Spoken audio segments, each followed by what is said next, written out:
Hello, Okay. everybody. Welcome to episode 211 of Dissonant Waves.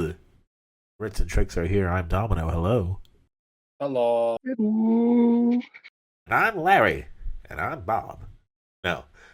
But that does bring up a good thing. We are covering a lot this week, including VeggieTales, and now it's time for Silly Songs with Larry. That's a Trix pick. She also picked Yes. Alien Nosejob's Forced Communal Existence and the Kripples self-titled. That's Kripples with a K, to be clear. Yes. Ritz, you chose the new Dust album, Sky is Falling, along with the debut from Bughug, Where We Flew. I guess it's an EP, who knows? And I chose the debut expanded version of Major Organ and the Adding Machine. Major Organ and the Adding Machine. As well as the new album from Finn Wolfhard, Happy Birthday. Happy birthday, Ritz. It's Trix's birthday. Happy birthday, Trix. Ritz, we have basically the same birthday. I know. Well, somebody just have a That's why goddamn happy Dominic wished birthday. it. That's why Dominic wished it to both of us. I honestly, Dominic, I think your birthday is the closest. Yeah, about a month and a half ish. Month and Yeah. 5-6 weeks, basically. That's kind of freaking thing. Staring down the barrel of 31. Yeah. Oh. One layer closer to 40. Yeah. Closer to 40 I had than the 18. I had the realization that, oh fuck, I'm going to be 30 in a couple years. Still gonna be doing this podcast. Probably. Yeah. Be doing this It's podcast. it's a game of chicken. It's a game of chicken till someone leaves. Yeah. One of us will just die, is what it is. Well, that's Should we do till death do us Blart rules and we have to name a successor? Hmm. We'll see if we can find a worthy successor to any of us. It'll be hard. It will be. They won't know the jokes. No. They won't understand how horrible at the time the Alex Spaniello EP was received. I think that one's only about 12 minutes of listening, and then you'll understand. Yeah. It's not hard to catch up on that one. They won't understand the feeling of playing Sonic Adventure 2 and recording. And being drunk at the same time. Yeah. Were we drunk? I think so. I was playing Sonic Adventure 2 and not drunk. I was just distracted. I think I was playing it on PS Now, so I think the input delay was just so bad that it made me nauseous. That's entirely possible. That's PS Now for you. Yeah. It's for Hiss Now. Anyone have any opening volley of what brick we want to take out of this wall? Do we bite the bullet? Because fuck Trix. I was gonna say fuck me, but let's start with my shortest pick.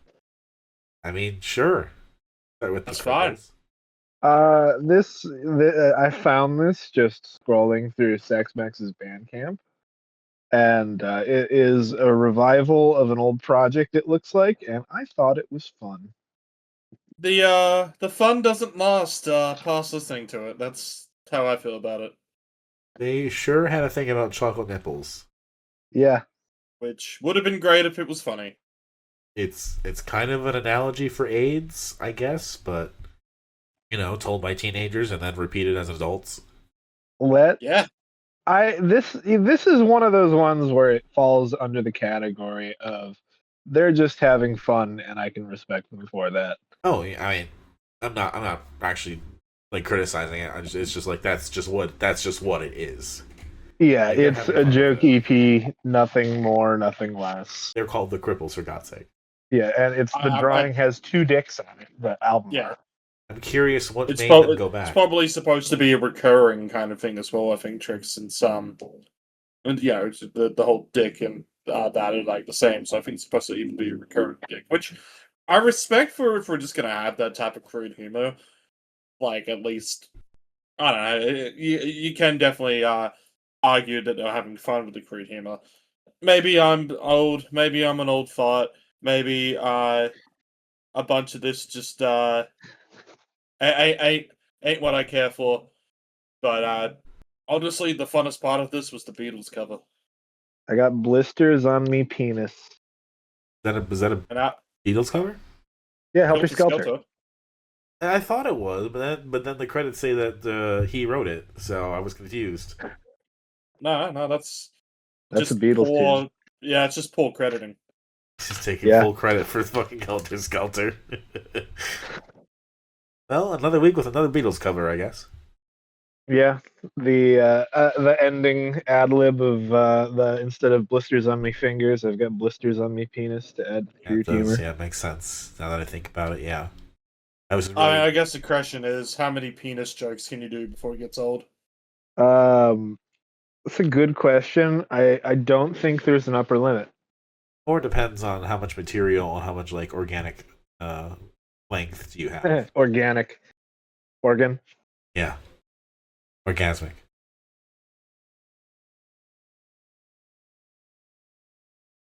So,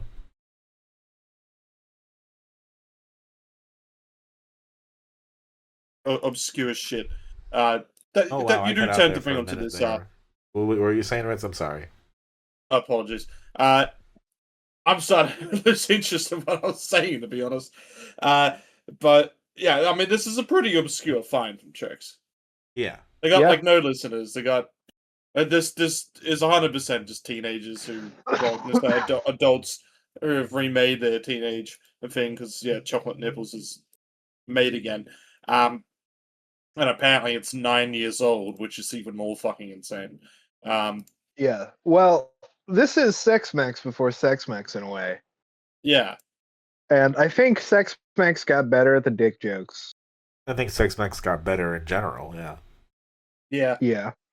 It's a cool little capsule, I guess, of that, but just like actually judging it as a listen, it's just yeah, it's hard to find a reason to want to go back. Like you might be able to get shocked and laugh the first time you listen, but they definitely don't hold up. I Would you mean, believe that this was a tactical pick so that VeggieTales didn't get dead last? you I don't know could what my picks believe are. that, yeah, but we don't. I still don't know what my rankings are. I mean, if you have a friend that loves Waffle House, there's at least one song you can send them. Where the fuck's the Waffle House? Exactly. It has a use.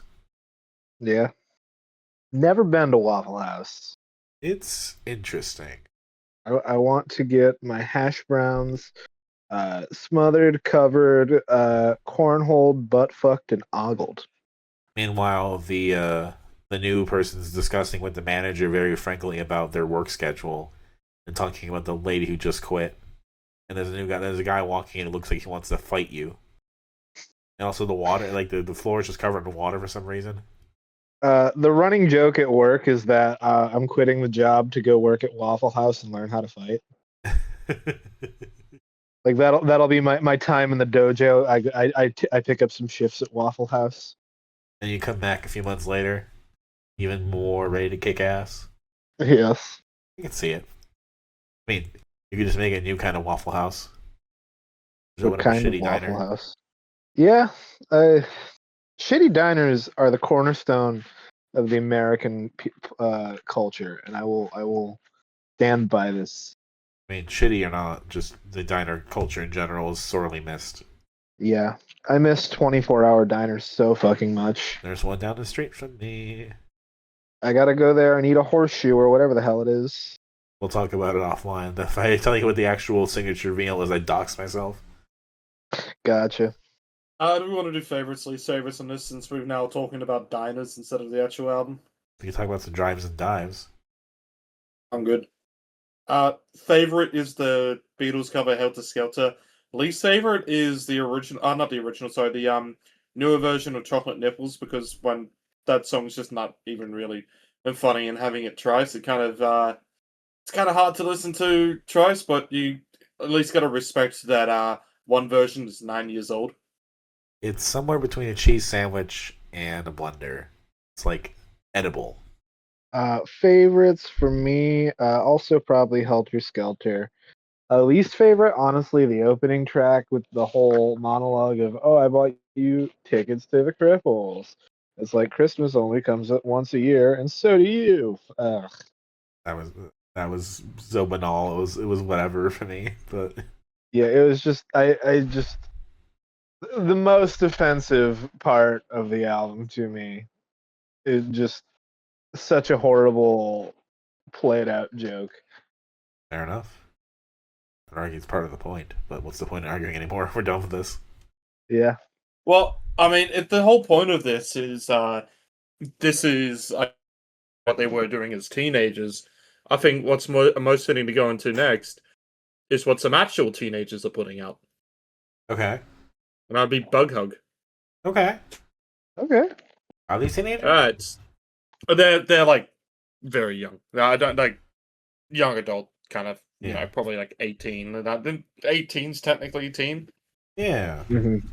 Bughug, Campbelltown, which is Sydney, but that is the outskirts of Sydney.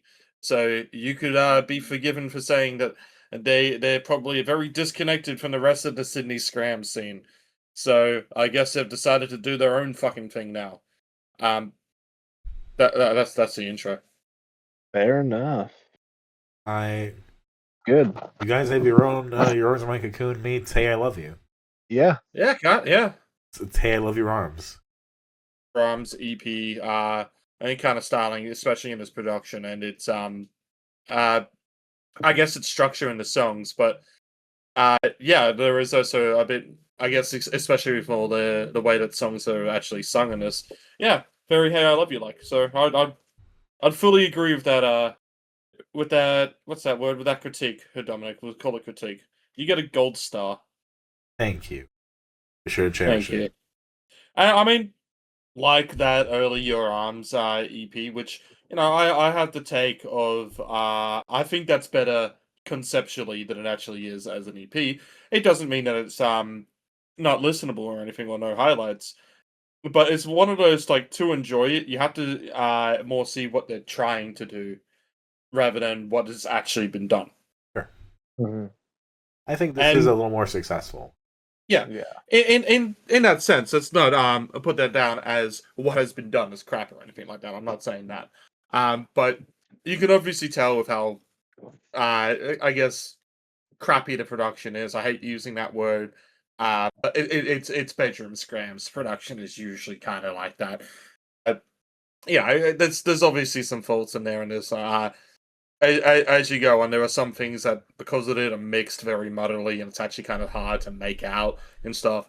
But you know, those parts that you can make out and see what they're trying to do in there is where the kind of respect for this album or EP, whatever they want to call it, truly shines. I mean, the muddy mixing kind of seems par for the course for me. That's just kind of a staple of the genre. True. So, you know, it's kind of dipping into the claustrophobia pop of, like, okay, what can I hear through all this? Mm-hmm. It's both what can I make out and, like, what are they trying to bury with all this, like, happy tunes, which is a significant difference, I think, is that the tunes that they're presenting in front of you are more happy and upbeat, or the stuff behind it is what's often a lot more sad and lowish. Yeah. I mean, yeah, there's even a kind of bossa nova moment on this. I'm pretty sure with There's a couple. with I Am Breaking Up. Yeah, with I Am Breaking Up With You. I'm pretty sure is one. And you know, the song before that is we're gonna compare this to Your Arms Are My Cocoon. That's just gonna have to be done. That's the metamorphosis of the album. Yeah. It's a slow kind of acoustic track that that doesn't really have any, like, kind of loud outro or anything like that. No, Metamorphosis Live is completely different, but going into that, but you compare it to the other stuff that's on this album where it has that more chaotic instrumentation going behind it. It was a thing that when I was first listening to this, I was like rooting for them. Just like, yeah, you're doing it. Yeah. Ooh, that sounds cool. Oh, that's neat. Good job. Yeah.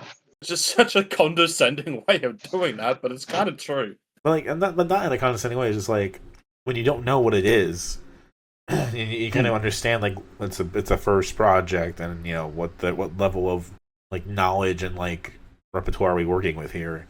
You kind of get excited for, like, a new project to start and be like, okay, all right, hell yeah. Yeah. And like I said, it's to introduce this, it's important to see stuff coming out from Campbelltown. I could talk forever about Sydney scene, but one of the more kind of important things about Sydney music at the current moment is that it is very isolated in the inner west of the CBD, and Sydney is a large city. It's pretty large, so places that are more kind of on the outskirts of Sydney kind of don't even consider themselves to be a part of it because a lot of I guess the action of Sydney it goes more on the eastern suburb side where the actual CBD is. Now, going into geography and stuff like that, the west is starting to build up a lot more these days. Parramatta has been quite a business hub and stuff for a while, but Campbelltown's not a part of that. It is probably the most furthest away point from the CBD that is still considered the Sydney region.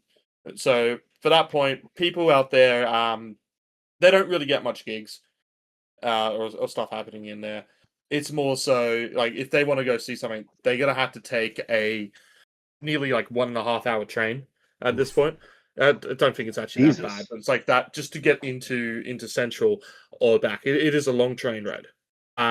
I know somebody who I believe it does like a car ride halfway to, and then does the travel there, just because trains go later to that location and all that. So it becomes Monty, Jesus Christ! Damn it, Monty. Sorry. It becomes a reasonable assumption that people from Campbelltown don't really go out to gigs. It's not true. It's not completely true, but it's not quite easy. So over the past, I guess, bit, especially like whilst researching all the stuff for that Scram site that I've been doing, there's actually started to become like a DIY boom in Campbelltown. Not big, but you can see that it's starting to happen. And with that, we're starting to get sounds like this come out because it's all well. It's when you don't really have any kind of like associated sound or anything with that kind of area, anything can kind of happen. Yeah. I do not mean to discount or dismiss any of what you just said. I think that's very important to kind of get a sense of like where they are in the scene and what that means. Yeah. But what I want is just for the DIY fifth wave scene to just embrace the fuck out of this. If this doesn't get like the stomach book treatment, I don't know what the fuck we're doing. Yeah, it's unfortunate. On YouTube, before I listened to this album, some of these songs had 0 listens. Granted, this came out like 11 days ago. Yeah. So. Yes, but you'd expect like 1 or 2. Yeah. Like, I'm not saying this is maybe as good as the Stomach Book album was, but there is... See where they are in a couple years, for sure. Comparing it to the debut Stomach Book album, which I think and Still in Time will probably go down as like the kind of this really important moment. Yes. It's unfortunate, kind of night and day. It's a very harsh comparison to do for any album, especially like in DIY, to that Stomach Book album. Now, a big other difference as well was that Stomach Book had released previous music under a different artist name. Yes. Yes. So it's not quite that first go around either. I mean, whilst this more, I think some of the members are in other stuff, but like it's all basically as new as each other. I mean, obviously the easier comparison is just to say Your Arms. I didn't just want to say Your Arms again, but yeah, because Your Arms had not just like the artist like respect and reputation, it got like amount of like Bandcamp success.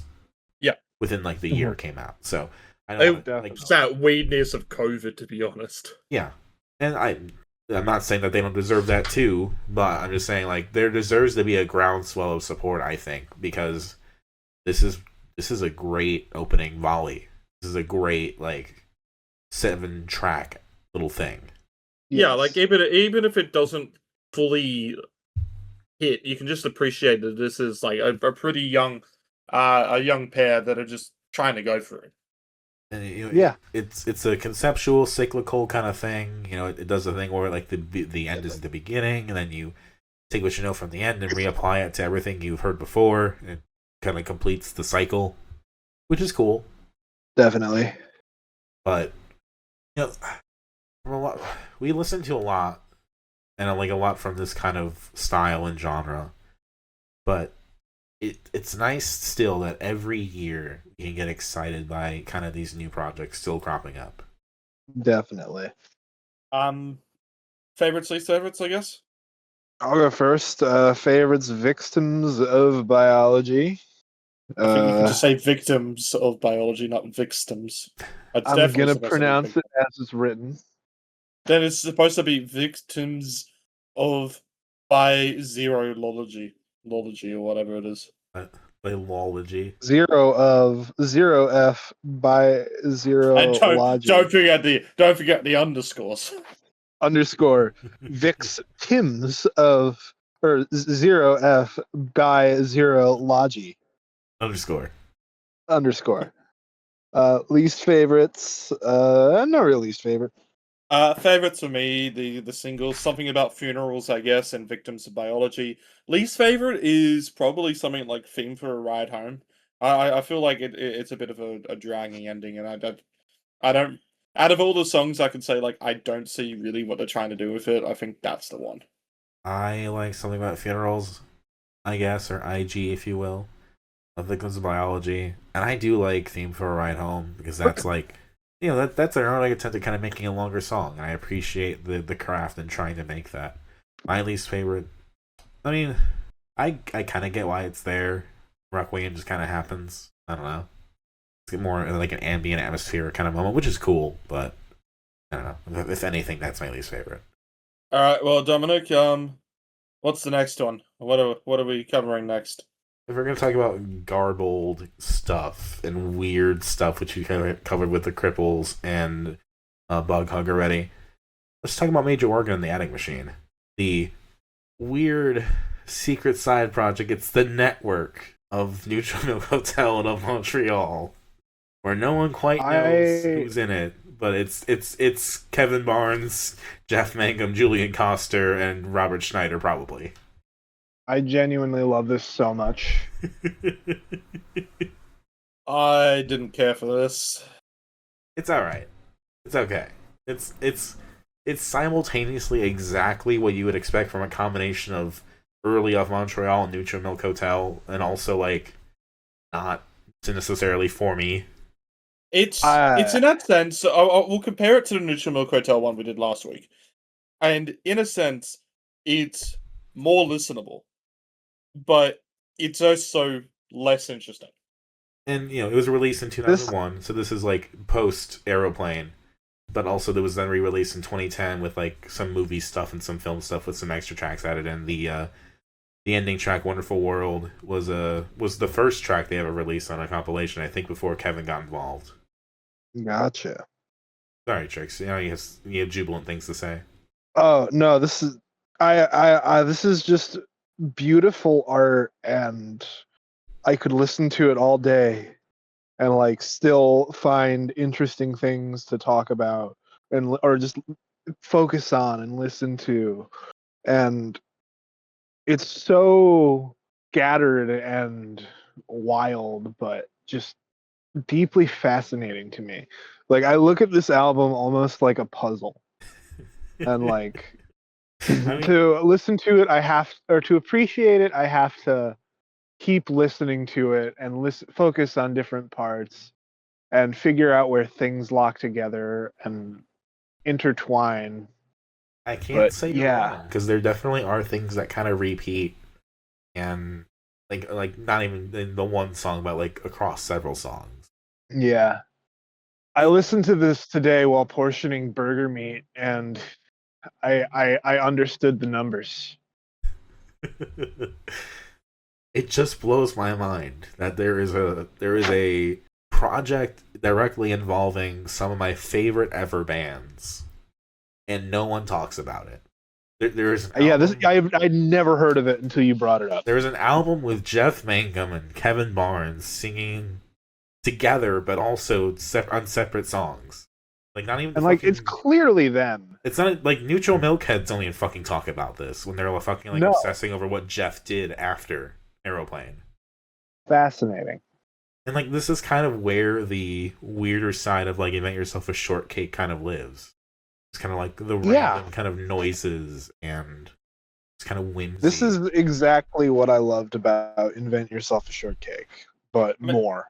I also go back onto like why no one talks about it. You'd be surprised though, just like how big some artists can get, and people will just go, "Oh, they're not doing anything anymore," because that one project that got big just hasn't had any update to it. Like everybody who goes, "Oh, Gautier dipped," even though he's been there for the past 15 years, doing the basics. Yeah, but these are music nerds who are like unearthing all the demos and all the things. I get that, that, but there's also that kind of whole similar, like, you would expect, even in those cases, like, and people to, I guess, have a lot more notice on that. But, yeah, I agree, it's still in a case. In this one, I haven't seen a single person ever talk about this. And it also encapsulates kind of I would basically just call it, like, French boutique-esque energy that Kevin was going for around this time. Very, like... I would agree, yes, I definitely came out of listening to this feeling more of Kevin's influence. Yeah. Despite that, I don't think he's actually on everything. He's on quite a bit. Yeah. Mm-hmm. But like, I was listening to an interview with Jeff from the 90s a bit ago, and he was talking, kind of describing it as kind of like a communal experience of like kind of supporting each other's art and helping each other kind of make their shit. And this is kind of the one opportunity we really get to see that in a bigger way. Yeah.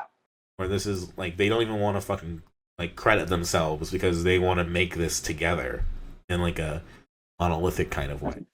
Yeah.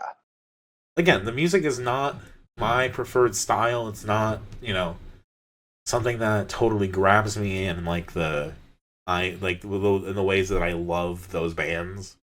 But again, it is unlistenable in the kitchen. Sure.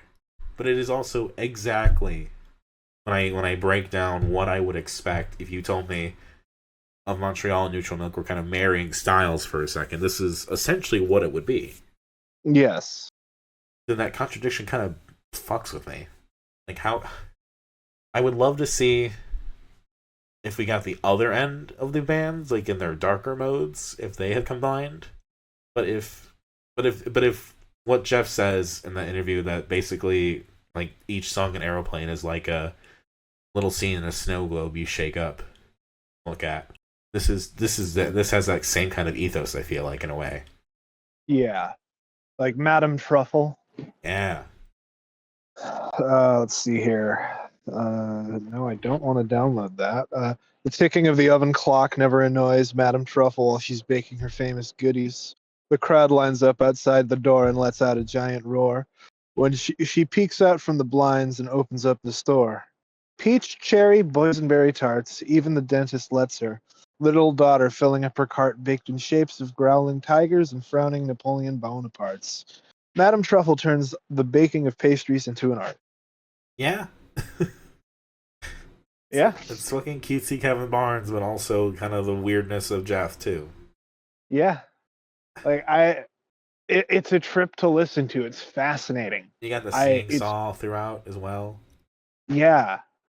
And like, ooh, it just makes me myself want to go out and do more art when I listen to stuff like this. Yeah, you should. That's probably the best scenario from this, is like kind of this influencing you that way. Yeah, and not just because there's a song in French on it. You said you did? I've been working on art and writing and doing some stuff. Hell yeah. Yeah. Do you want to check? I don't really have anything else to say about this, to be honest. These types of albums, like, you can kind of remember how you were feeling listening to it, which mine was just... I don't know, I wasn't even annoyed. Like, I wasn't even kind of, like, annoyed the way that Invent Yourself a Shortcake would kind of get with how harsh you can be, or just like that. This was just... In the end, it kind of felt like just a noise collage that existed. It's not exactly a noise collage. I shouldn't call it that, but it's kind of like this album flowed pretty well too. It did. I think it did. It's a little random at times, but I don't know. I get like soundtrack to. Oh shit! Like if camp. The way I think this soundtrack sounds. This sounds like the way that James and the Giant Peach looked, in a way. I need to read this Well, I hate to read this. Okay. Okay. This is from the Bandcamp page. Hello, Manny. What is Major Organ? Or rather, who is this elusive character? Well, let me tell you. The Major, as he is referred to by friends and family, resides in a small town just outside of Denver, Colorado. After many years of wandering and travels, the Major just started to compose his thoughts and dreams onto sheet music. For many years, the Major searched for a suitable vehicle to carry out his musical transmissions. Lacking the ability to play these notes on musical instruments, he acquired the help of the Elephant Six Orchestra.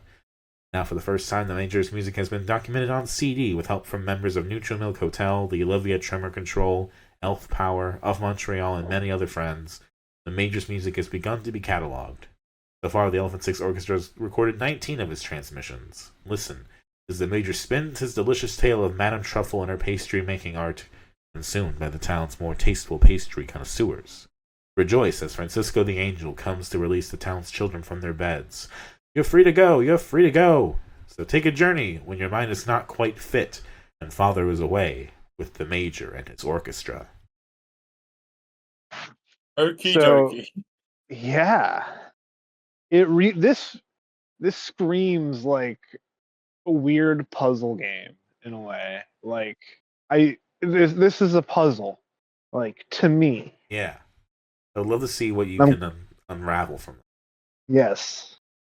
I know this doesn't have much else to say, but hearing you talk about it and kind of reassessing myself, I do have an appreciation for this for sure. But more of a, I guess, kind of like what we talked about with Your Arms. It's fun in concept, but maybe not my favorite execution. Yes, Manny, hello. For me, favorites, I think the What a Wonderful World cover is great. It's wonderful. I also quite like Madame Truffle and Un, Deux, Trois. I think those are probably my favorites. My least favorites, probably Kissing Behind the Rubbery Grinder. You go first, sir. Favorites for me, Madame Truffle, your moon pie eye. It's just the moon pie eye kind of. That was very Beach Boys. That was really Yeah. interesting. And like it kind of like weaves its way through the whole album. Yeah. Least favorites, honestly, probably the What a Wonderful World cover. Interesting. Okay.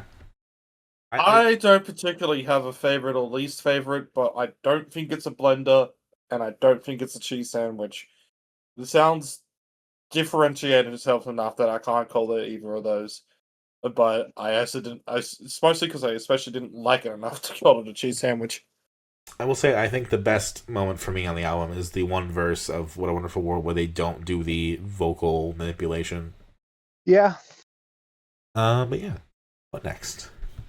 What We next still got indeed? quite a couple. Yeah, we still got quite a bit. Let's talk about Dust.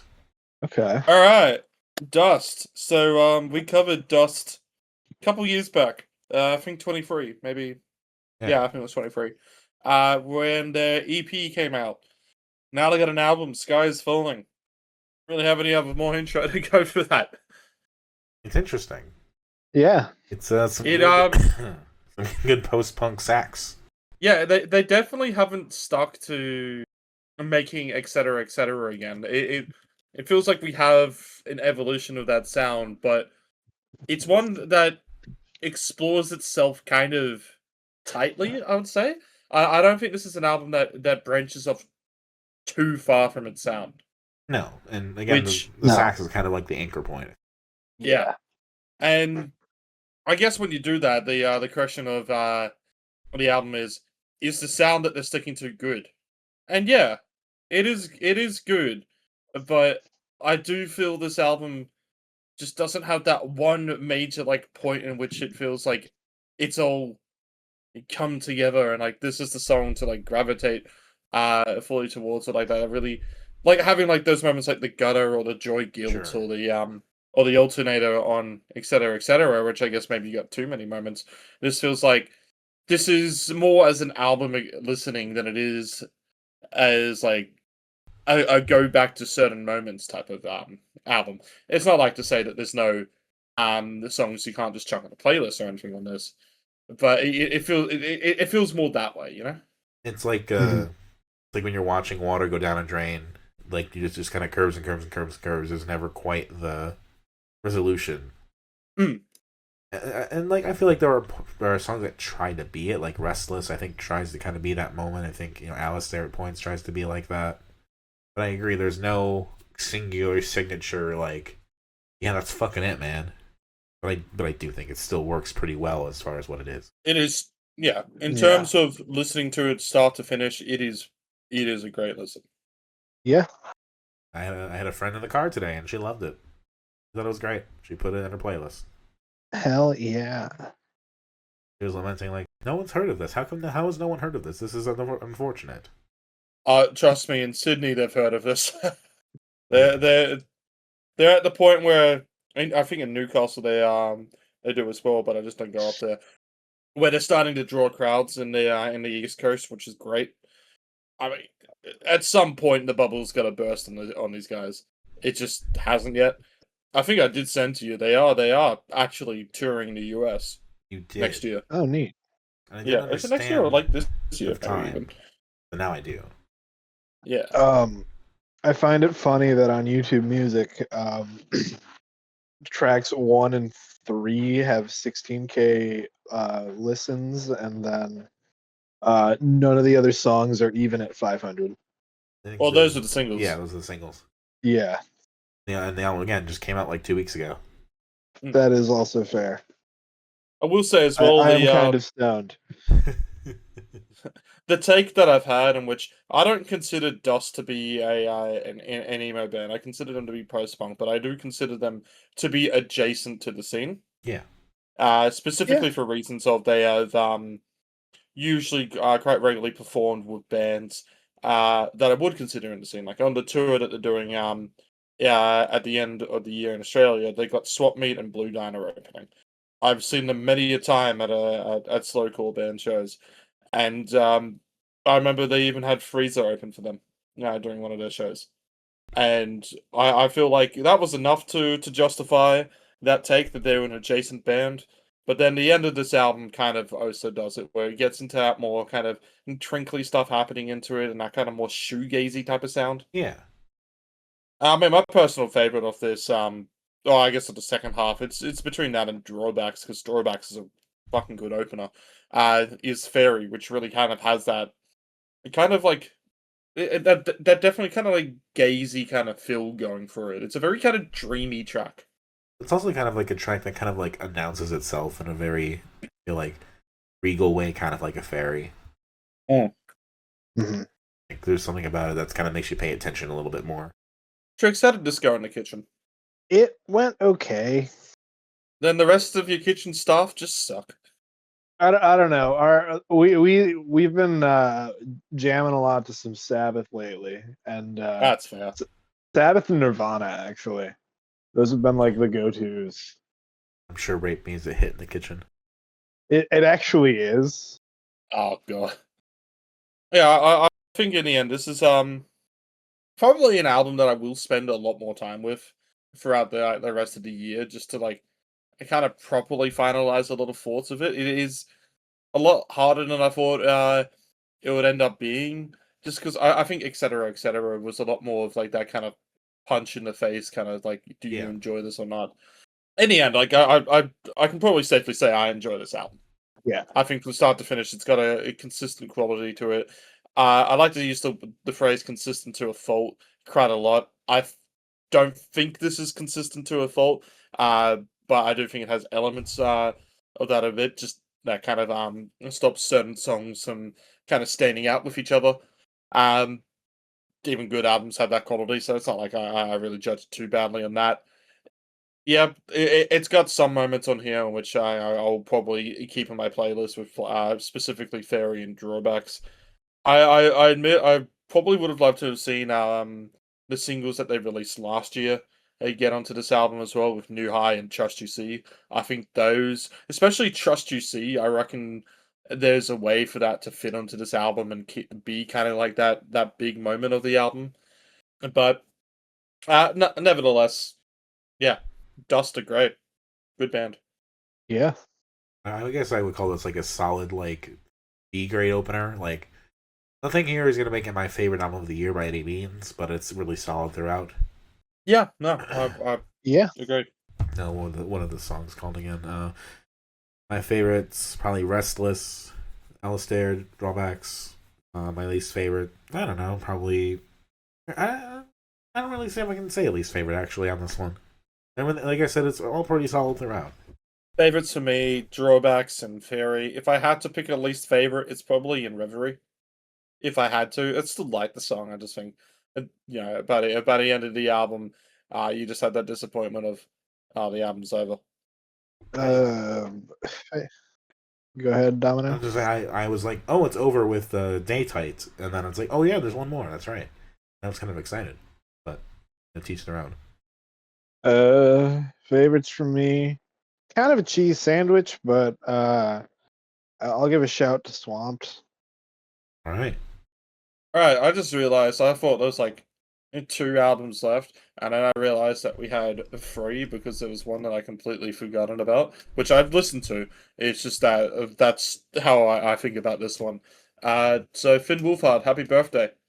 I think it's his best output. It's cute he's doing this in a way, but not in like a condescending way, but like, oh, it's cute that like some dude, a guy that was in one of the biggest shows of all time, just puts out shitty music that sounds okay. I wouldn't say it's shitty. I think this is better than his previous efforts. This feels like... I mean, shitty in an endearing way. Yeah. I think the best effort is still that Soda and Pie EP. That was pretty good. On the Aubrey's. Since then, I feel like I've been very kind of disappointed with his output. I mean, he's had quite a bit of a discography at this point. Calpurnia was what, 2016 or something? Something like that, maybe yeah. 2017. Yeah. So and this is no longer like an 18-year-old actor putting out music and it's a novelty. This is that point, seriously putting out music. And at a certain point, you just go, okay, well, we just gotta have to judge it now. And I mean, Stranger Things is still somehow kind of like a really talked about show, but it also feels like it just doesn't have that cultural impact when it's not on. Is how I feel about it. I couldn't really get past season 2. I watched season 1 and liked it, and I started season 2 and just like felt, what's the point? I've not watched and that's it. Probably a hot take, but I don't give a fuck. I know my dad likes the show, but I've not watched it. I have never seen it. I will remember that during that one season, fucking whatever season it was, when Kate Bush and Metallica were in the soundtrack, and everybody acted like they were the biggest Kate Bush and Metallica fans, which is like, these are popular fucking artists. You know what's really sad, Ritz? You're not hipster and fun. You can enjoy them, but it was just an annoying fucking trend. Yes, sir. You know what's really sad is that I think that was season 5, part 1. We're just getting to season 5, part 2 now. Yeah, I think I was working at Dollar General then, and I would hear that on the fucking radio all the time. I mean this in no slight to fans or the people who have discovered the song for it and genuinely like it, but the amount of people who acted like Kate Bush was only successful because of Stranger Things, it's like fuck her. She was literally a success on her debut single. He just didn't have the momentum and throughout the modern day that some people have, and that's fine. But sure, she came back. That's great, but she's not new. For a bunch of it, actually, it's just US defaultism. Because Right. No, she did fucking Australia and Europe and England and all that. it's the US. It's the Gautier problem. She was well loved and well received, especially with her legacy here before Stranger Things. And that's just a rant I go on because people annoy me. But regardless, I'm more annoyed. At this point, Finn Wolfhard isn't even the Stranger Things guy anymore. He's been in a bunch of other things since. He was in that Ghostbusters movie, which I never watched. He was in It, which I never watched. He was in other stuff that I don't watch much stuff. He's in that movie The Turning that I saw because I think I saw it because his music was in it and we were covering it or something like that. I don't remember. In fact, the only thing I think I can remember that he was in that I did watch was the pilot episode of Smiling Friends. I think I watched the episode of Game Grumps he was on, and Smiling Friends. Oh, and we watched that pup video too. Yeah. Oh yeah, the pup video. So at this point, it's more than just a novelty of that person in there. Same with fucking with Joe, who I think is now rejoined Post Animal, and that also becomes like, hey, this person's been there in Stranger Things and all that, but And that's a Chicago band. That novel. I mean, personally, I find Finn Wolfhard's music to be a bit more interesting than Joe's solo work, but it turns out the general public has not agreed with that take, and Joe apparently has one of the biggest fucking songs on the planet. Yeah, accidentally, pretty much. How much streams does it have? 1.7 billion. Oops. Yeah, I saw his act at Laneway. It was okay. I didn't really hate it. I wouldn't pay the $120 to the sideshow that apparently people paid for to see 40 minutes of music. I was just like, fuck that. That's wild. Yeah, wild. So we go into this. We got all this novelty and all that, and the music itself is just okay. It feels genuine at this enough. point, I just this feels at least like Finn. Like I would put Finn Wolfhard's music above Joe. I don't really hate Joe. I think this definitely feels a lot more like he's doing it because he wants to. And again, I like some Post Animal songs, so Sure. It's not like Joe is an untalented hacker or anything like that. Now, granted, he hasn't been in all Post Animal stuff and top, but blah blah. I'm getting past the point. The point being is that when it feels like all this novelty has worn off, and I'm going into this music, I'm finding it hard to just care anymore. I guess I'm at the point where it's like, okay, we're beyond the novelty of it, so I feel like this is him trying to settle into being just a musician, still acting probably, but kind of trying to take that level and take it seriously beyond the we're just kids fucking around. Like, I think the album that the Aubreys put out, Karaoke Alone, was such a disappointment. So boring. That is probably the Aubreys have probably my favorite Finn Wolfhard release and probably my least favorite. But this at least, there are certain parts of this album that I feel like kind of carry that forward a little bit, but there are also parts of it where I'm just kind of like, if he wasn't Finn Wolfhard, we could probably appreciate this as like a guy trying to do like a Lorenzo meets Bob Dylan kind of moment, where he's kind of doing the vocals that are kind of mixed in a similar way with some kind of like spacey guitar sometimes, and just kind of like sometimes there's some Bob Dylan inflections. But because it's Finn Wolfhard, I think there's kind of this expectation for it to be more. But this is the album where he's saying, no, this is kind of what I like. This is what I want to do. And good on him, I guess. Yeah. Like there's not an expectation, but there's always the possibility of like, oh man, I'm fucking Stranger Things kid. I can really fucking be pompous and make some like real theater kid shit. And this is not that. Oh, don't even make me think about that happening. Oh. It doesn't go exactly quieter. It doesn't go exactly simpler than what he's worked on before, but it feels like there's a soul, a core, a focus here that I can appreciate. Yeah. I was gonna say, I'm pretty sure the fucking biggest song on the charts at the moment, especially in Australia, is that fucking K-pop Demon Hunter song, which is just like, don't make me think about fucking Theater Kid or all that. Thank you, Finn Wolfhard. Don't do that, please. Just please don't. I'm tired of chart music being just fucking Disney shit or Netflix shit or all that. Yeah, I like the fact that some of his songs have broken 1 million, and that's cool. Some of his songs are also in the 200,000s. Some people are listening, but it's not like a automatic success hit, just rubbing off from like the success of what he's been in.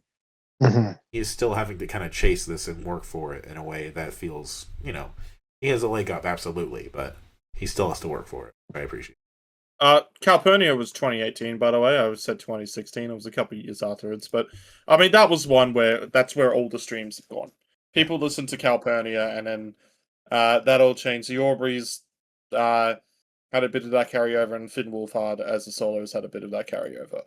Realistically, if they had decided to stick with Calpurnia, I mean it's a real who knows, but that could have had a lot more success and carried on that momentum. We'll never know. In a way, I appreciate that they didn't do it. I feel like there was like a lot of opportunity just to kind of keep that going and like make it like oh man, we're gonna ride on Finn Wolfhard's coattails and be this whole band thing, and it didn't really seem like they wanted to do that. They could have milked it. From memory, some of them were two of them, Finn Wolfhard, and the ones who caused made the Aubreys were the ones who the pop video anyway. Yeah. So it was like they kind of made this before Stranger Things. Yeah. Mm-hmm. And with each new name and each new act, more or less, less and less of that success will carry forward, which in a way could be really good. It allows the music more and more to stand on its own. Yeah. That being said, this is a blender of an album. No, I like the first track. I think the first track is nice. Some of the songs are on Crown and You are kind of nice as well, but otherwise it's rather blundery. But I will shout out those couple just for being kind of like something highlightable. Like Happy Birthday, the title track almost kind of feels like an afterthought, a vocal note of sorts, like it's something murmured that, oh, this is kind of cool. We could put a guitar into this. Blender. Yeah. All right, Trix, your time to shine. 2 more to go. Okay, my pick, or we just have VeggieTales left, don't we? We've got. Yeah. Oh yeah, we have an Alien Nosejob. My other pick. Fuck. Well, let's start there. Okay, I found this on YouTube Music. Started doing this AI thing where like it'll be like, if you like this song sounds like it. And it said some Alien Nosejob song sounded like Dare Me by Petite League. No. And no, it did not, but this is a fun band. Yeah, so out of all the blenders this week, this is the best. Alien Nosejob. Australian punk. We haven't really ever covered this scene, despite Trix always kind of teasing to. There are a lot of bands actually in this scene, specifically across the East Coast. I think Alien Nosejob are a Melbourne-based band. Let me actually check that up. Yep, they are Victorian. Been around since about 2017. Have a bunch of albums out. And there are a lot of bands in this scene, or in similar ones. One of the ones that I know you've always tried to tease is R.M.F.C. I don't think we've ever actually covered them. Not yet. I think we might be covering them next week. I'm flipping a coin. Yeah. And then all the fucking bands that fall off from that. Fuck, there's a lot that just go into that whole even the post-punky part of it, or even to the more punk. The people who run Lazy Thinking have a bunch of well, not only a bunch of projects in that same scene, but a bunch of Alien Nosejob posters up there as well. It's a band I actually haven't really gotten around to listening to before this, but I've been full aware of their existence, and this is great. Yeah. This was another one that was on the car today. My friend was listening to it. She quite liked it, and she turned to me and she said, "Have you heard of the Chats?" I'm like, yes. Yeah, we have heard of the Chats. Well, one of my I made I shouted like Smoko one time in the kitchen, and my coworker's like, "Oh, so you've heard of the Chats?" And I'm like, yeah, I have. Have you heard of the Unknowns? Same band." Yeah. Well, I was gonna say this is more like the Unknowns than it is the Chats. It is. I think they prefer to be in the Unknowns at the moment, to be honest. This is an album very long at 23 tracks. First of all. Yeah, but only like 40 minutes. 47. Yeah. So there were parts of it that I feel like kind of just go, and it's like, all right, this is fine, but keep going. And then there are parts of it where I'm kind of like really blown away about like a guitar thing or like something cool that they're doing. Like I think Sydney Sizzles is a really nice track in like the middle of some of the stuff that I don't care about as much, like Fly Blown or Over the Bridge. But then you get other stuff like Opinionated as Fuck, that's really cool. And then like the ending of the album is really, really cool. But there's so much here that it feels a little bit bloated. I would definitely agree. This is especially for what is something that is very fast paced. When you have that faster pace, it doesn't mean that you have time, like that you have room for more. It just means you're getting everything done faster. And with that, you can always fall into the trap of like, oh, we need more, fill this up to an album. Like, but this is a double album at this point. Yeah. And like they have several albums, so it's not like this is anything new for them. It's not the first or second one where they're really trying to get a lot out there. And they've done plenty. Yeah. In fact, they've had an album out basically every year for the past. Let's see, did I have one in 2020? Yes, I did. Two in 2020. And one in 2018. So since Since about 2018, we'll do the average. They've had about one album a year. So yeah, nothing new on this, but this is an album that you listen to because it's a really great album, start to finish. And I'll tell you this: it's the first 2020 album was a January 2020 album, so it's basically a 2019 album. Yep. Yeah. This is more of an album that you listen to because you like the sound. This is good Tony Hawk soundtrack filler. Yeah. Absolutely. You absolutely choose a track or two on here and put it on Tony Hawk for sure. It probably doesn't even matter which one. I would like the best one. And the one that is. Here's the question for you guys: is it about, or is the name in reference to a rhinoplasty or a sex act? Do you think? Rhinoplasty. Yeah, I think it's rhinoplasty. Fair.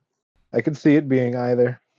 I'll tell you this too. Looking at the other albums, it looks like the closest they've gotten to this kind of length before is their 2023 album, The Derivative Sounds of Or A Dog Always Returns to Its Vomit, which is 13 tracks at 38 minutes.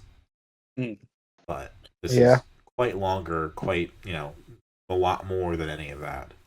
Everything else is kind of like your typical 30-minute, 10-track kind of thing. Yeah. The unfortunate thing is, again, I just don't know what they gained from this. I don't have a great sense of like the story that they're trying to tell, or like the thing they're trying to get across that necessitates all of it. I think they just had 23 songs worth of content and put it out. Yeah. Well, you hear about all the bands are like, yeah, we made 50 songs and we cut down, right? This personally for me, I think a way of describing it, and it's a terrible way of ranking it as an album, but it is a good way of saying like that their sound is good.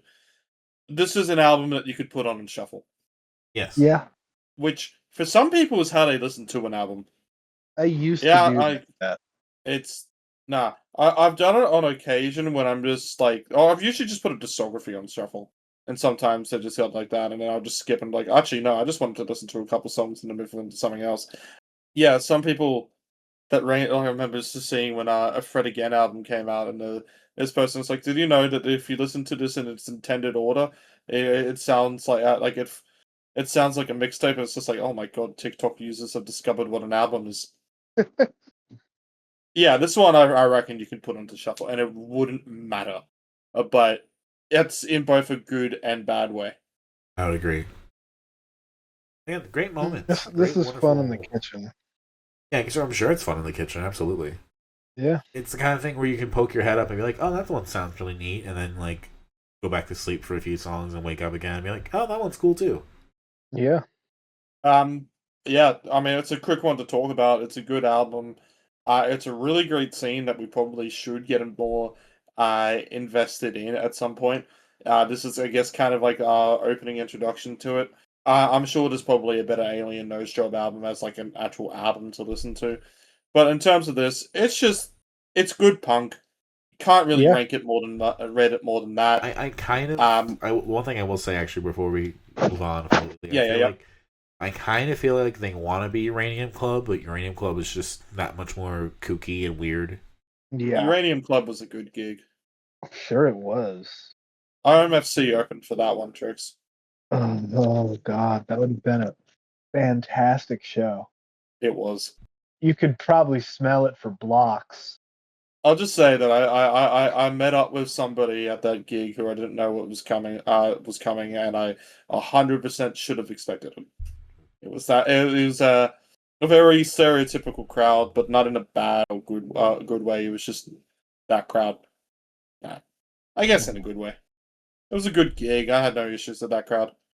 They're all there for the opener. Like R.M.F.C wasn't the first band. Everyone was just basically there because from the start because they just all love that sound, and they're just like, yeah, we'll probably like this opener, so they all went. So you know what? Yeah, it was stereotypical in a good way. I don't know why I say good or bad. Yeah, it's a cheese sandwich. This one. That's fair. I'll honestly also probably say it's a cheese sandwich. I mean, I'll shout out tracks again like Caffeine OD, Sydney Sizzle. Those are probably some of my favorites. Opinionated Fuck, I like. SOS 75. I guess it's not like I don't like songs like Fly Blown or something like that. It's just kind of like, alright, I kind of get what you're doing. This is fine, but move on. So, I don't know. It's like a a dessert that's slightly undercooked at times, but in other parts is really, really delicious.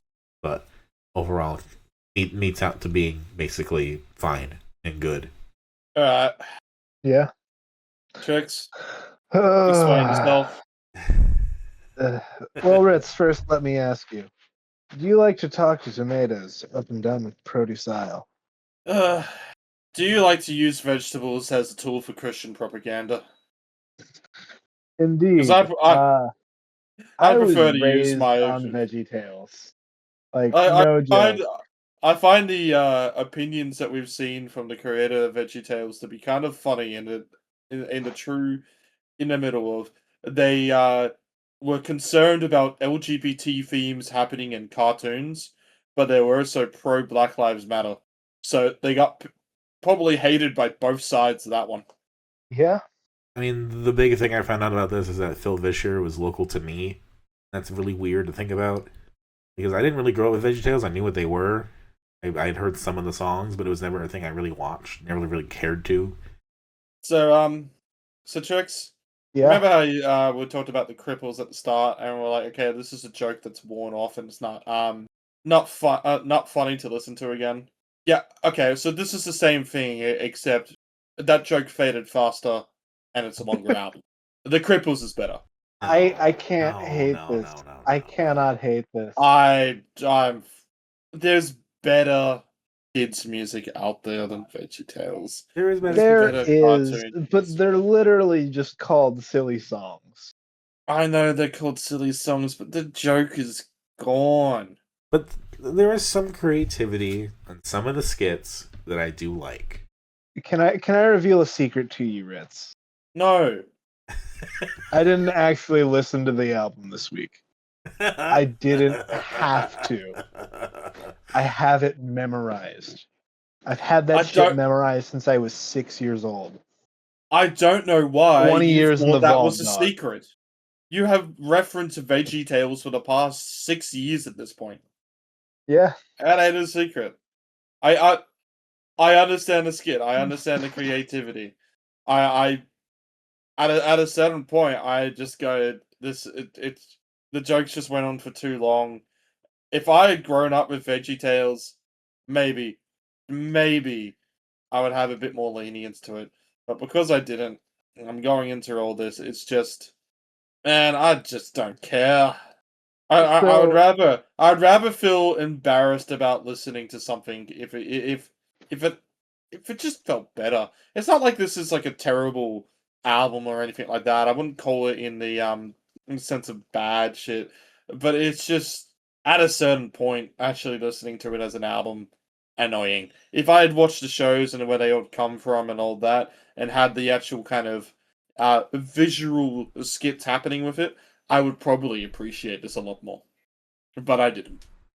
So here's the real question to kind of wrap this all up and bring it all around. Yes, The real eventually. reason, I'll ask the question. I'll answer the question before you ask it. Yeah, I probably will shit on you by bringing up Bluey at some point. yeah, Bluey's intro is in 5/4. Bluey's an amazing And show. Fuck off. Bluey is great. And no, I will give you the win on that one. You don't have to bring Bluey on the show. Maybe I will, just unless to you spite want all to. of you. Dominic will probably. Dominic, I wasn't shitting on Bluey then. Oh, cool. All right, never mind. I was love shitting that the I was parents are shitting on VeggieTales. archaeologists and working at the continue. airport because that's what dogs with jobs do. Oh, so Bluey has like actual Australian musicians working on the whole thing. Yeah. So I can't shit on it for it. So is Bluey Australia's Yo Gabba Gabba? Yeah, kind of. Sweet. Should have just brought up Yo Gabba Gabba. I probably would have appreciated that more. We're gonna cover Yo Gabba Gabba again. I know we are. Dominic will probably pick Bluey at the same time. No, it's gonna be me. It's gonna be me. No, with I said Dominic would bring up Bluey when you bring up Yo Gabba Okay. Gabba. We've only covered the one Yeah. Yo Gabba Gabba song, I'm pretty sure, the Montreal one. But we're gonna be covering more. But as far as this album goes, I find it's a lot of highs and lows. I think, it's nice to kind of hear some of the songs I've heard about forever. Some of them are funny. Some of them You know what? There is one moment on here which might push it just above the Kripples, and the Oh Santa song actually did have a couple moments on it which I didn't expect, which were funny. Mm-hmm. The whole point of there being a robber, and then there's someone who's like attack. The whole kind of idea that Larry's doing tax evasion.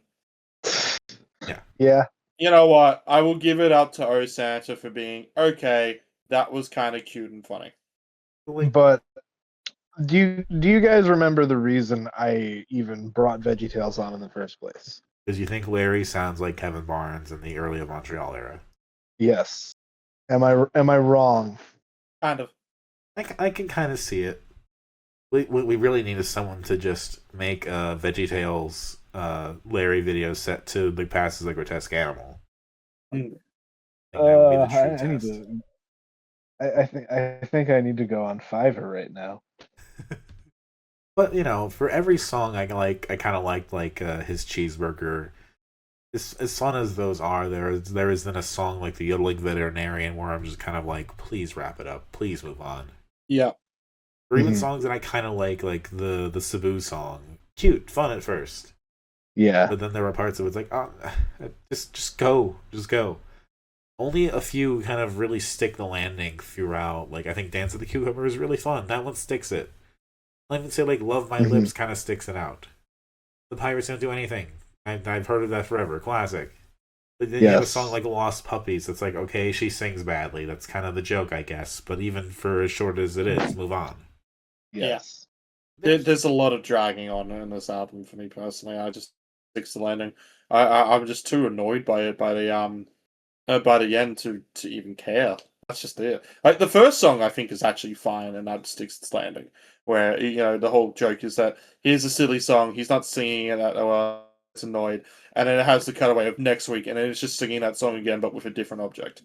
And that's a short song, and I don't think it drags too long or anything like that. And I think that's like what I was expecting, I guess, from a lot of it. But then the rest it just drags. I mean, this is pretty long for a kids album, especially seeming as it's only like 13 songs.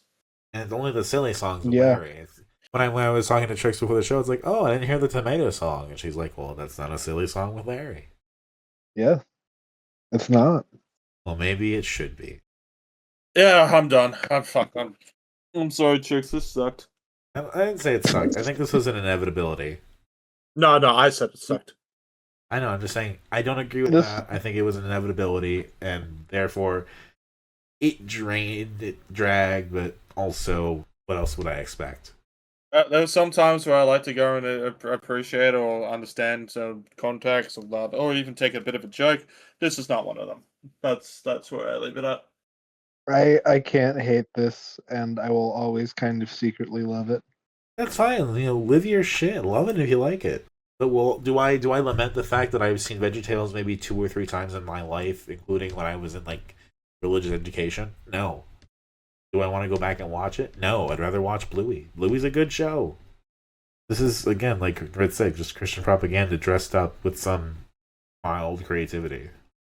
And again, I have to lament the fact that I grew up in the same area that one of the founders of this did. And that's gonna haunt me for the rest of my I life. think out of all of the Christian propaganda I have consumed in my life, this has the most soul. Yeah.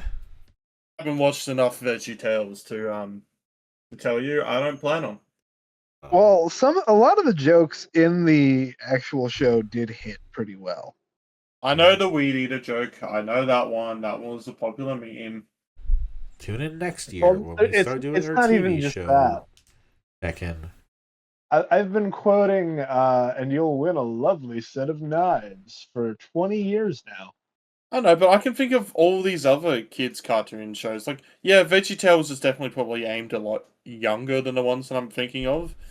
But you know what? You can probably compare it to the most is probably SpongeBob, because I think SpongeBob, even at its peak, is probably aimed towards not the exact same age bracket, but very similar ones. Like there's crossover. There was a religion-free reboot of VeggieTales, believe it or not. I can believe that. I'll have to go watch a few episodes and see if it holds up. What else will I talk about then? Just that'll be a tweet. What is it possible to talk about on the Bible? I think it's just like I watched like one episode of it years ago, and I think it's just like a generic kid show. It's lame. I also don't want to think about all the kids shows that I watched growing up that don't hold up. I was in that good age bracket that got to get the first 1 or 2 seasons of Johnny Test. Oh boy. Whip crack. Yeah, I'm watching now. It's like, oh look, it's a kid with a talking dog and all that. Maybe I'll enjoy this. And just thinking about it back in the day, it's like, man, I had 5 brain cells growing up. That shit Yeah. does not hold up at all. I actually cannot remember any joke from that show.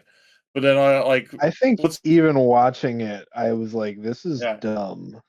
I definitely never really went out of my full way to watch it. It was one of those like it was on. So I guess Yeah. that's the original brain one. I mean, what's getting into my feedback again right now? What? Grim You cut Adventures out a there. Billion Grim Adventures a Billion Mandy. That's getting it back onto my YouTube feed now, and that shit holds up. That does hold up. I still remember it was a show which I don't think it was like perfect by any means, but it was definitely like it deserved more credit than it got. It was Class of 3000. Interesting. Yeah, Andre 3000's Yeah. cartoon. Yeah. I will sing my it had its praises for problems. Chowder. Chowder was good, yeah. Chowder holds up. Yeah. That was the era when I stopped watching all the cartoons. And Ben 10 I has not held still up. fucking love Adventure Time. Adventure Time was one of those ones where it started kind of like as the show was going on, and getting that popularity with both kids and adults. Yeah. I think it helps that it was Pendleton Ward, who Yeah. is probably got that vibe of an adult that's just basically a kid. I still blame it for the Steven Universification of fucking media. I never watched Steven Universe. It never seemed like my type of thing. Like I appreciate it for all its queer, progressive values, but it's so like fucking ooh woo at times. I just cannot stand it. Yeah. Yeah.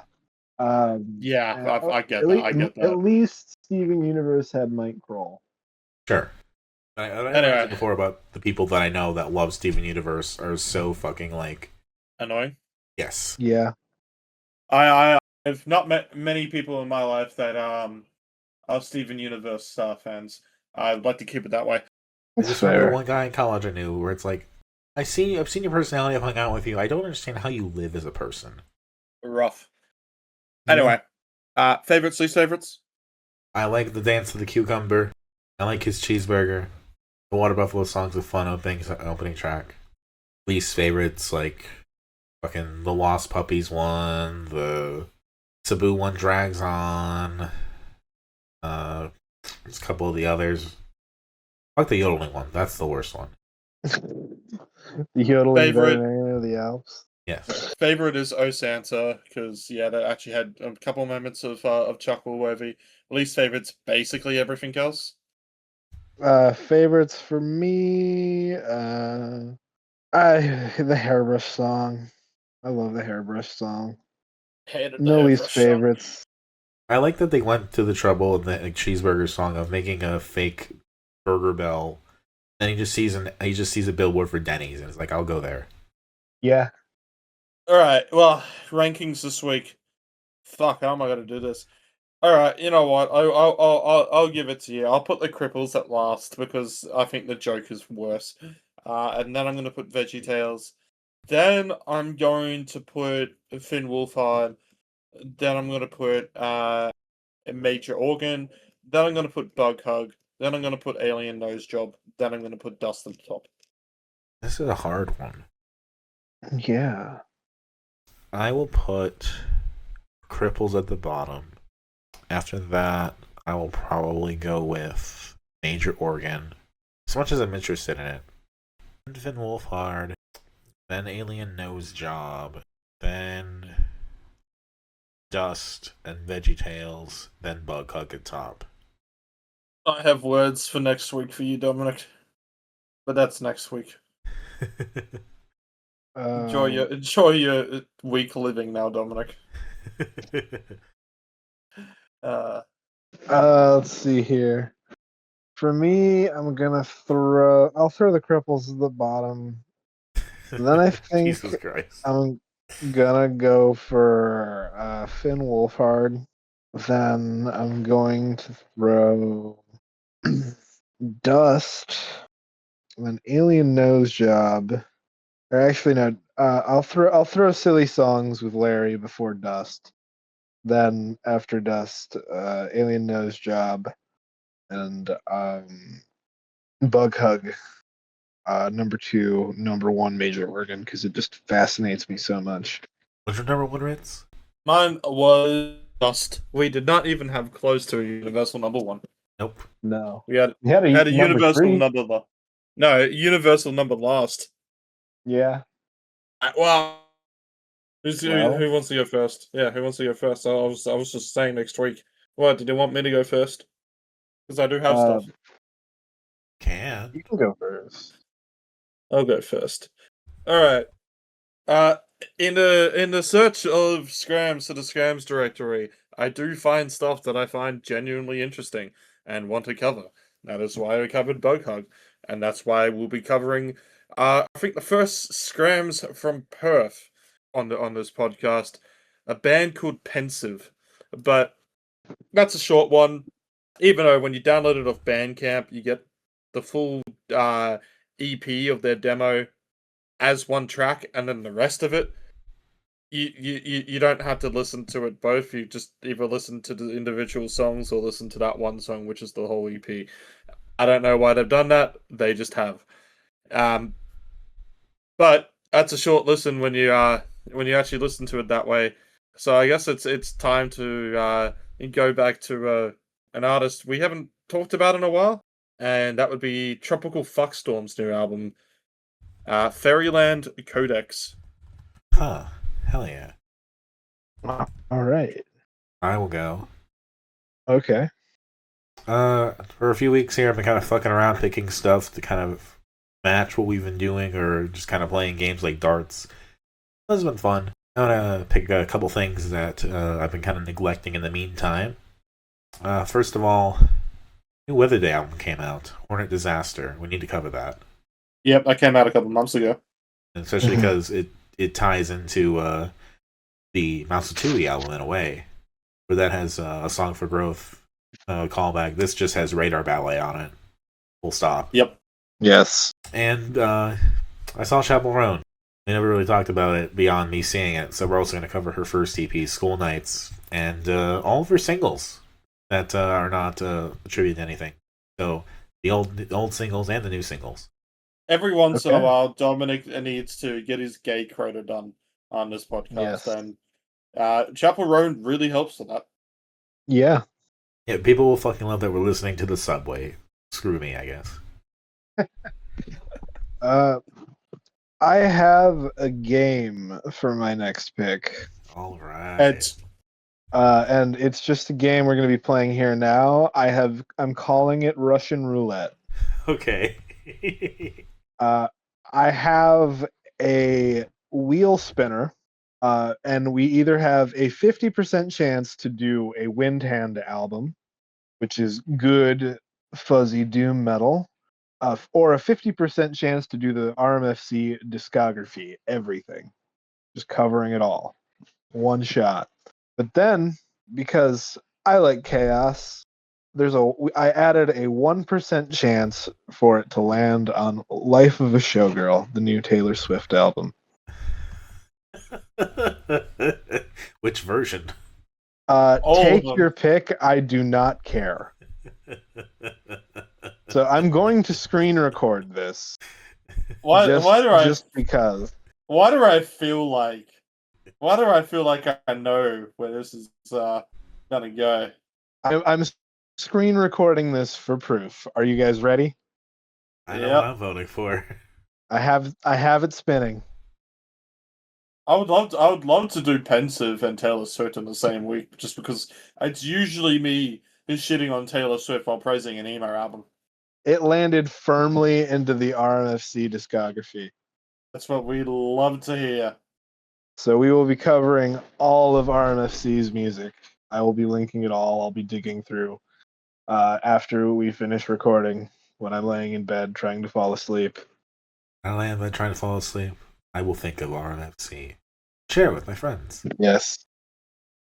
Anyways. That's Dissonant Waves. This next week we're going to be listening to Weather Day, Hornet Disaster, Chaperone, the School Nights EP, and singles like Bitter, School Nights, Love Me Anyway, The Giver, The Subway.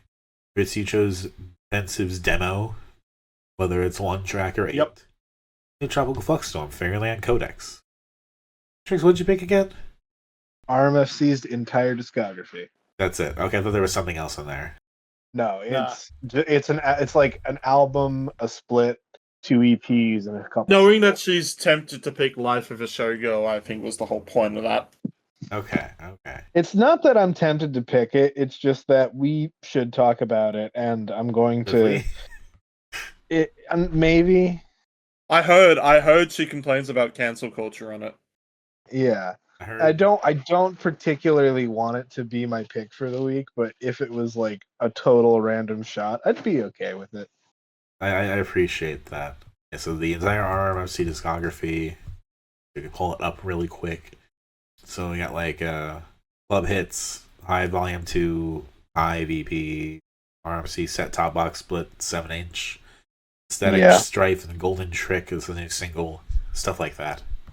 But that's going to be it for Dissonant Waves this week. Thank you so much for listening. My name is Domino, and this is your first episode. Please go back and listen to the rest. This is a really weird place to start, but when it goes up in your feed, who the fuck knows? Yeah. My sub's in the description below. I have been Ritalin. I am looking at the charts in Australia, and apparently the Taylor Swift album is still doing well in it, despite the fact that I haven't heard a single one of them whilst walking around in shopping centers or anything like that. I've more heard that fucking K-pop Demon Hunter song more than anything else. So I thought it would have been the most Dissonant Waves thing to do would be to cover Taylor Swift when nobody else is. We already did that with Midnights. Well, that was when everybody was talking about it. But who remembers Midnights now? Oh, hopefully no one. Yeah. I think we picked her I am on memorable albums of the time. I said when we did that episode that I thought Yabby Time was a more creative effort, and my take is only strengthened since. So you can catch me in a Taylor Swift stands freezer in about 2 weeks. More of a month. Chopped up. All right. Whenever this episode goes out. Yeah, but this will be 2 weeks from listening. Oh, sure, yeah. Yeah. Mm-hmm. Trix, where can people find you? You can't. You can't. You can run as fast as you can, but you can't catch me on the Stinky Cheese Man. If they do, you'll be listening to Blind Guardian blasting, getting drunk with your friends and coworkers. Yes. That band will be useful someday. God damn it, I'm vindicated. And with that, have a good night. Bye-bye.